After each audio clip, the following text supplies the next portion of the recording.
The Word in the Sword, Psychic and Psychological Warfare in the Age of the Internet, Chapter 1.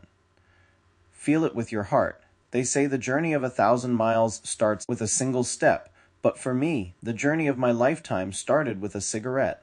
I was standing outside the Saint Petersburg State University dorms on Koroblo-Stroitly Street in Russia, smoking a Soyuz cigarette after class when a nondescript man approached me and yelled, "Are you CIA?" Like a complete dumbass, or at least completely untrained spy, I replied, "Ya ne spion, or I am not a spy." I wouldn't realize the absurdity of my response until reflecting on it years later, until I had an epiphany about what that stranger likely thought. I only knew a handful of Russian words at the time, so if I truly weren't a spy, or at least wanted to be one, why was spy one of the first words in Russian I chose to learn? Few people acquire multiple languages, so they don't realize that their vocabulary in a language telegraphs their interests and hobbies specific to that language. For instance, I can talk about wastewater treatment in German, but not in French, because I worked with a German wastewater treatment company, so I developed the vocabulary to talk about that subject.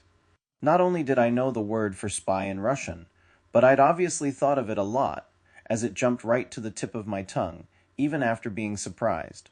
The intelligence officer trying to recruit me that day would have obviously picked up on this, and that would have altered the course of the conversation. Propaganda is mainly words, though they can be coupled with images and sounds to make the words more powerful. Words by themselves are extremely powerful. The fact that words are so easy to speak or write makes us forget the power that each word can hold if wielded properly.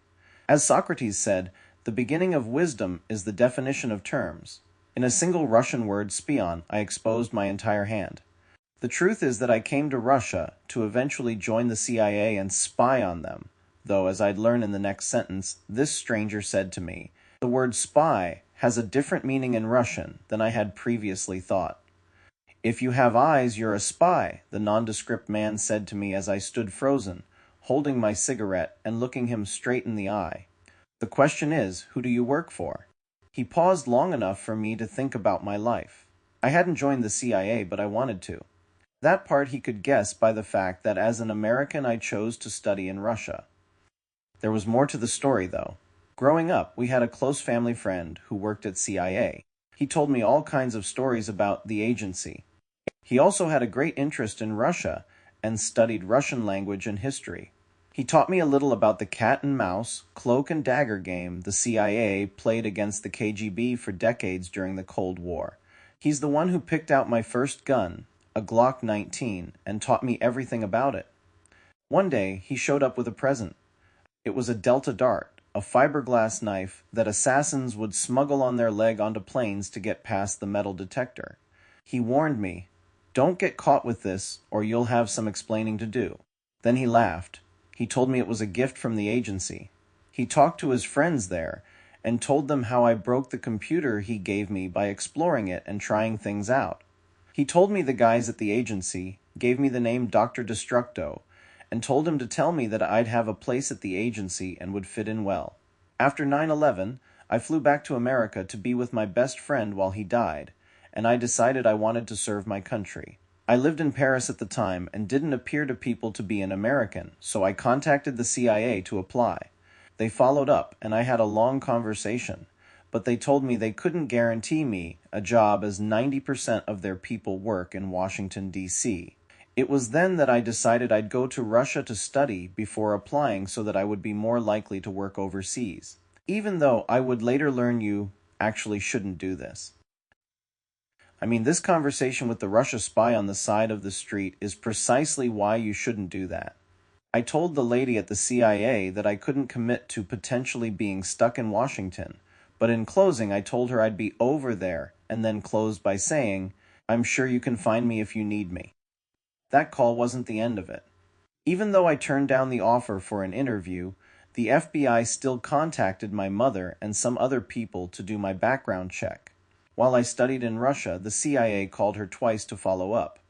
So at that point I wasn't technically CIA, but in my mind I thought it a certainty that I would become CIA. That would soon change. After a pregnant pause, he chuckled and admitted, "Just kidding. We think all you Americans are CIA.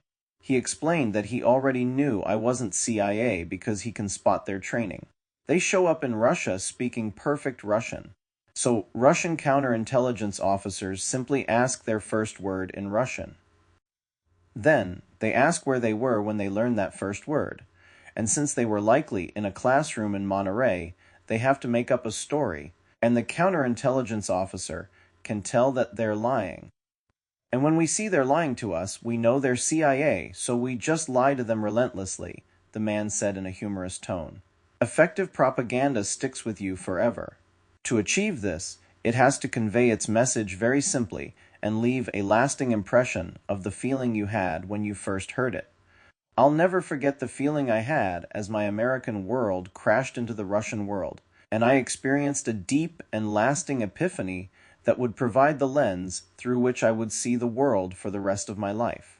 Up until then, I had imagined that the vaunted CIA spy had some magic powers that made them a spy.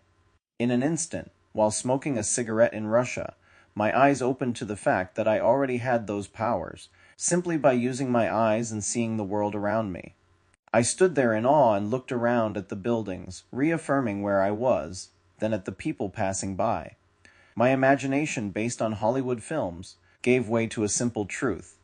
Any one of those people passing could be a spy if simply saw something of value that they could sell to whoever would pay them for that knowledge. The second part taught me that, in the eyes of the mythical Russian spy, spotting CIA operatives amounted to nothing more than gauging the honesty of a person. It was so simple, so trivial, so petty even. In an instant, my dream of joining the CIA to spy on Russia evaporated with the exchange of just a handful of sentences. In exchange for losing one dream, I realized another. I came to Russia to learn just how Russians do what had just happened there, how they affect reality so powerfully with mere words. I wanted to learn how they make Russian propaganda. Here I stood experiencing pure KGB-grade Russian propaganda firsthand. Then, it got better. The nondescript man could tell I wanted to join the CIA, so he cut right to the chase. "You don't need them," he said in a calming voice. "We can teach you anything you want to learn." He paused to let me gather my thoughts before continuing. "What is it that you want them to teach you?" he asked. "I want to learn how Russians make propaganda," I blurted out, without even having to pause to think about it. "Propaganda is," he paused before drawing out the next word for extreme emphasis, "hard." "I don't care," I retorted. "Okay then," he said before taking a breath and pausing, then continuing. "You're in the right department," he said, alluding to the philology department where I studied. "Ask your professor for private lessons in Russian propaganda." I couldn't believe it could be so simple. I only had to ask my professor for lessons. I thought I would have to apply to some elite school to get this top-secret information in some secret classroom, and here all I had to do was ask a professor at a state university for private lessons. It might seem strange to call it a dream come true to stand along the street of the crumbled Soviet Union, with potholes throughout the road and buildings in disrepair, talking to a random stranger over a cigarette, but even after over 2 decades, this conversation still guides my life to this day. That's the power of propaganda. And it was at that instant that opened my eyes to the fact that I had the opportunity to finally learn how to make Russian propaganda. My love for Russian propaganda started in the 80s while watching Rocky IV.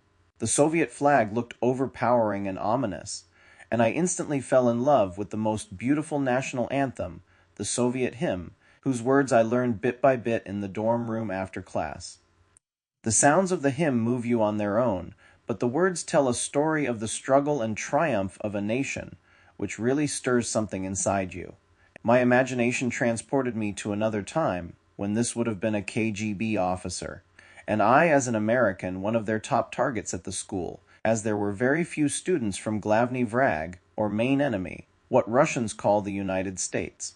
It felt like a movie, but only more intriguing as movie plots are so contrived and reality trumps fiction. The nondescript man cut to the chase. He told me that the course I took at the university, Russian Language and Civilization, was designed by Vladimir Putin. "Do you know who Vladimir Putin is?" he asked. "No," I replied. "He's a former KGB officer." "He's president now. he said matter-of-factly, without any judgment. "Oh," I said as I realized how stereotypically American I must have seemed, that I studied in a foreign country without even bothering to learn who their president was. "He was operating undercover for the KGB when he designed your course. It was created to attract people like you, to catch spies before they became spies. To spy on people, you need to speak their language. Most people come to the course because they want to learn the Russian language, but Putin added the civilization component to it to make you understand Russia better, so you'd be more open to working with us instead of against us. We don't look to fight your country, but rather want to ally with your country at some point in the future. America is a young country, so it doesn't yet understand civilization. That's what you are to study in this course, and bring your knowledge back to your country. Putin refers to you as an undercover double agent. You don't betray your country, but you work to strengthen ties between your home country and Russia," he said, pausing to make sure I followed along. I nodded my head. I couldn't do much else as this presented me with a lot to take in. I realized the unspoken truth that this program did not only involve me, but obviously people from many different countries. As the scope of the strategy sank in, I felt like but a single grain of sand on a beach, entering a world of the unknown. I did not expect my day to go this way. The conversation relaxed, so we both paused for a breath as I finished my cigarette. After a few moments of silence, he continued, "I have since found a book to partially verify what the nondescript man said here. In the book First Person, Putin talks about his time after leaving Germany when he returned to Saint Petersburg and took a job at Leningrad State University, now Saint Petersburg State University, while still on the payroll of the KGB and prior to entering city politics, leading to becoming president. He set up courses at the university to help train business students to attract international business, as well as translators to guide foreign business people around the city as they looked for opportunities.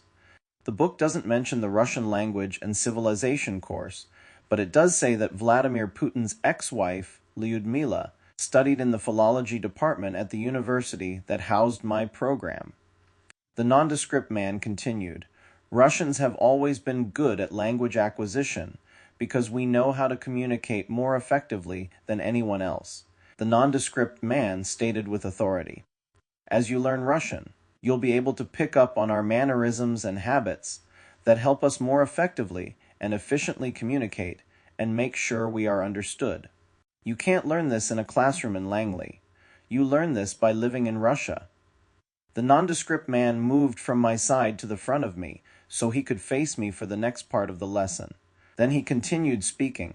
"Only 20% of communication is verbal, the rest is nonverbal. You also communicate through your eyes, your mind, and your heart. Try to learn Russian without using a dictionary. When someone says a word you don't know, you look them in the eyes and have them repeat the word until you know what it is. You feel it with your heart. Then you can say the word in your language, and they'll know that you understand what they're saying." He didn't tell me this at the time, and I wouldn't figure it out until reading a 2017 article about Russian research into psychic warfare. But language acquisition is one way the Russian military trains super soldiers in psychic warfare. They also practice psychic skills in communicating with animals, such as dolphins. While this wasn't a very long conversation, and in my retelling, it may seem like it doesn't amount to much, the effect this had on my life was immense, and likely the most consequential conversation I've had in my life. There was no pomp and circumstance. Thunder didn't clap, and the sea didn't part. My desire to spy against Russia simply melted away, and from that moment forward, I couldn't help but see in my mind a future world where Russia and America were friends. Deep down inside, that's what I always wanted. My grandmother was Russian and spoke Russian, and I always wanted Russia and America to get along. I wanted to spy for the CIA to break Russia so that we could be friends, but in my American upbringing, I had always thought it would have to be on America's terms because we were the only force for good in the world. After this conversation, I realized that we didn't have to fight each other to eventually get along at some point in the future, after my side won, but rather we could spend time getting to know each other, and realizing that the world is big enough for both of us, essentially. The air around us calmed down as the conversation wound to an end. After giving me time to process what he had just said, he asked plainly, "Do you have any questions?" I would later learn that this is an important step in spreading propaganda, asking if the person has any questions. When you propagate or spread propaganda, you disseminate an idea that is both novel and profound to the recipient.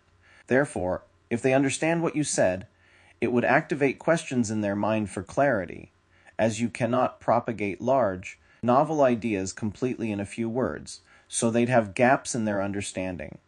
If the person asks no questions, they did not fully engage with your propaganda, so it will not likely stick with them and spread further from them to others as they repeat what you said. I glanced around at the tops of the buildings on the other side of the street, and then at the people passing on the street for a brief moment. I only had one question in my mind, the question that I'd long wanted to answer, and that drew me to Russia. "What happened to the KGB?" I asked directly.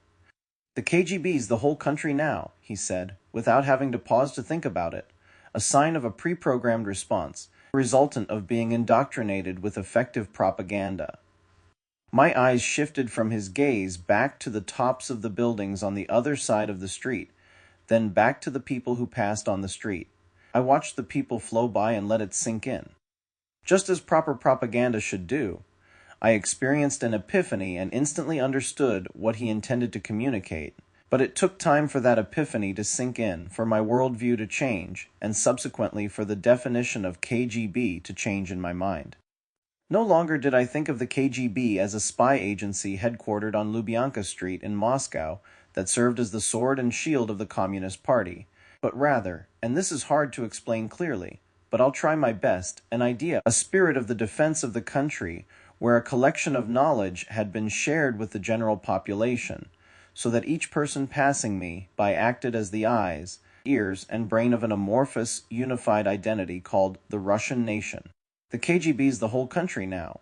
This sentence reverberated around my head as I stood frozen, watching the Russian people pass by the Russian buildings on the Russian street, standing there next to a legitimate Russian spy, and not only feeling safe but feeling welcomed as well, even though I was a citizen of Glavny Vrag, main enemy. "The KGB's the whole country now," I said in my head again and again, repeating it to myself so the Russian spy didn't have to. This is the power of Russian propaganda. It didn't feel like propaganda. I didn't have time to even think of the word propaganda. I was lost in the journey of internalization of the propaganda. The sentence isn't literal. It evokes an understanding of the world that changed my worldview forever, and that I'm here sharing with you now. We call the KGB and CIA intelligence agencies because they gather, process, and selectively share information or intelligence. A former KGB officer served as the current president of Russia, and due to the fall of the Soviet Union, many of the secrets of the KGB came to light. So it just clicked that, in the eyes of Vladimir Putin, he could nationalize intelligence. This would strengthen and unify the country and help build back from the ashes of the Soviet Union. The Russian spy could tell his sentence hit home with me, that my mind processed what he had communicated, so he stood there in silence to let me think it through. From his point of view, his propaganda had worked.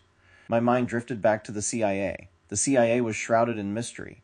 The CIA hid most of its structure, operation, and amassed intelligence. What if the CIA opened up to the American people, so that I could say, the CIA's the whole country now about America? I had another epiphany based on that thought. The CIA had good branding back then, and I thought of the excitement of sharing secret knowledge with the entire American nation to unify us in the common cause of defending and advancing our nation. We could become the sword and shield of America. Though I didn't know it at the time, this formed the seed of the idea that would give rise to the United States Psychic Forces, discussed later in this book, along with its slogan, "We operate in broad daylight. We hide in plain sight. We are everywhere." The idea flashed in my mind that I would learn how Russians make propaganda, which I then saw as a certainty given the conversation. Then I would use that skill to teach my fellow Americans how to run as one, how to share intelligence to ensure that the world will be free. And then it hit me.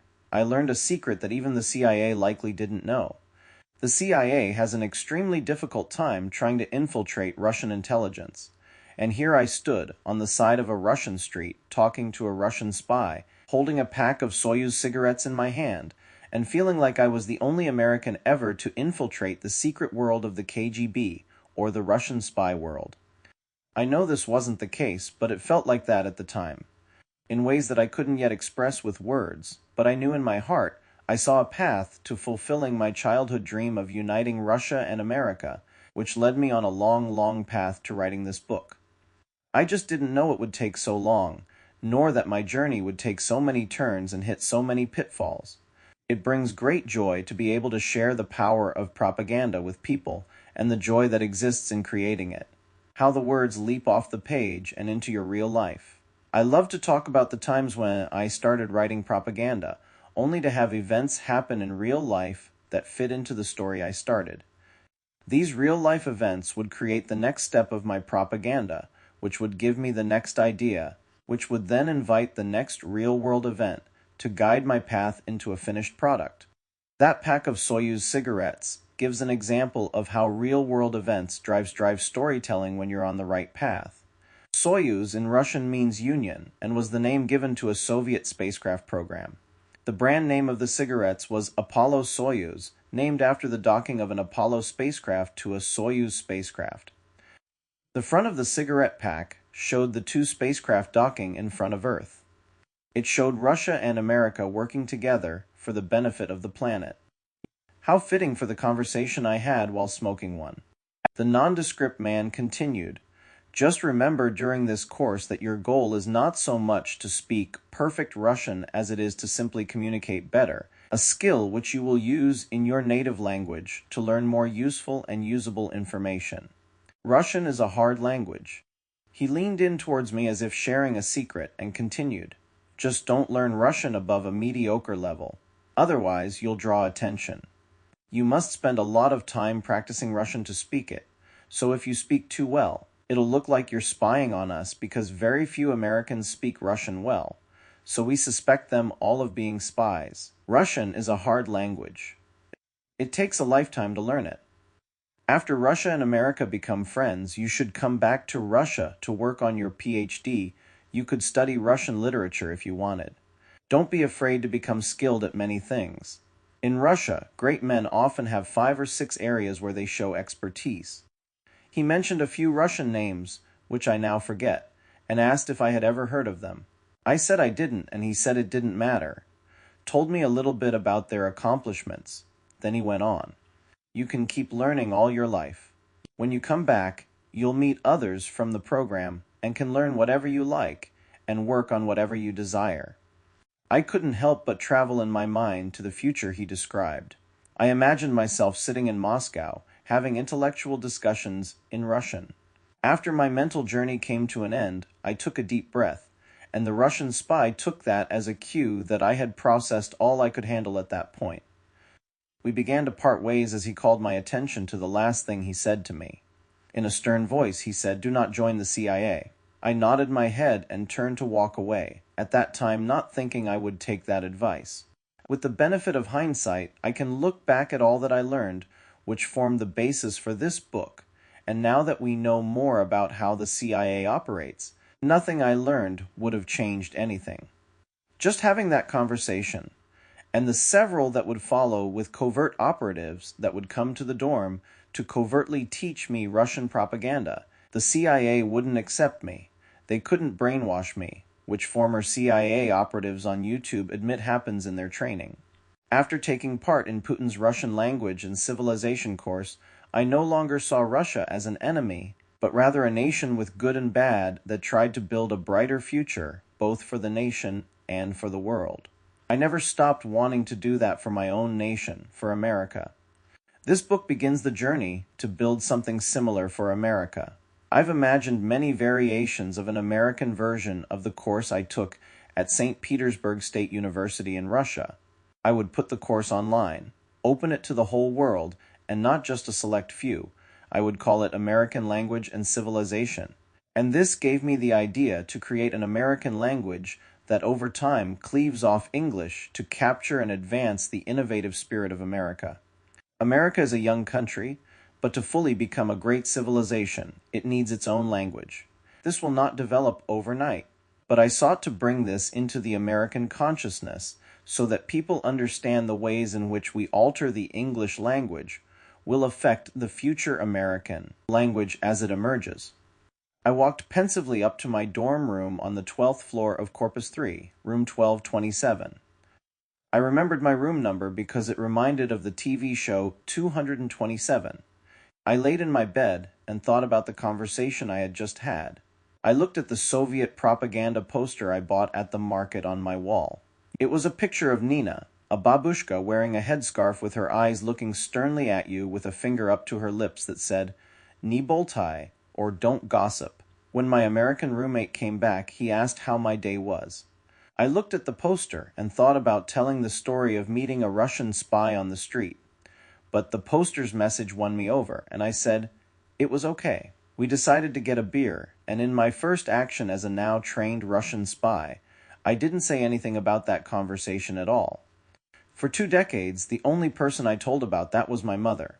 With time, I tried to tell other people, but in the lead up to the conversation, they would shut me down by saying I was falling for Russian propaganda, and I would be at a loss for words because I didn't yet know how to explain the actual definition of propaganda, and instead they thought it was all lies.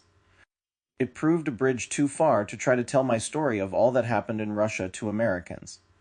I didn't even tell them about the Russian spy, just tried telling them Russia's plans for using social media to bring Russia and America together, which I outline later in this book. They just wouldn't trust anything that came from Russia. Even though Russians were open with their propaganda, the people I tried to tell were indoctrinated to not listen to anything coming from Russia, a result of the ongoing Cold War. So I experienced how Russian propaganda runs up against censorship in America as the system brainwashes Americans to be untrusting of anything coming from Russia, something that wouldn't largely change until 2022 with the war in Ukraine. What happened that day remained jumbled in my mind for over 2 decades, which frustrated me as I understood it for myself, but the concepts were too foreign to others to elegantly share. The lack of understanding of actual propaganda, or the lack of a working definition, made people associate the word with lies told for political gain. I felt this robbed people of the life experience of using words, images, and sounds to create one's own destiny, which is my definition of propaganda, of the experience of synchronicity as the words you put on paper alter the course of events in real life. I grew up in the 90s, seeing the seeds of a proper propaganda war that would eventually rage in the US. I chose to go to Russia to learn about their historical propaganda wars from people who lived through them. I arrived a decade after the fall of the Soviet Union and would ask people in my broken Russian what they were like. They would say in Russian that they were without words. They would just shake their head, sigh, and say a single word. Uzhas. Horrible. The 2020s saw the propaganda war in America peak. I can't imagine it getting much worse in the future, as we already don't agree on the definition of woman, and people are now trying to redefine pronouns, the most basic parts of speech that people didn't even know the name for before this obsession. Something has to give. This is why I decided to write this book now, to give a history, teach people how I learned Russian propaganda, how it enabled me to watch and study psychological warfare, and eventually psychic warfare, and how I see American propaganda developing through psychic and psychological warfare in America. By making these things conscious, people can intentionally create their own propaganda to not only make their own life better, but to also strengthen the nation, and by extension, the world. Through intentional propaganda and learning to communicate with the heart, we can all bring little bits of light into the world and change behaviors from destructive habits to constructive ones. By doing so, we weaken the more destructive forms of propaganda out there and make it easier to immediately spot and avoid nefarious manipulation and lies.